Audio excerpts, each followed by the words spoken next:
ఆవకాయ ఆంజనేయ కథ మొదలెట్టినాడు చూడారయ్యా శక్తినంతా కూడగట్టి చెట్టు దులిపినాడు అంజయ్యా ఎర్ర ఛాయ కోతి అవతార వెంటమాయ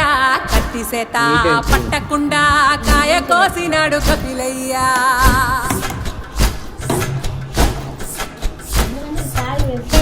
వాడు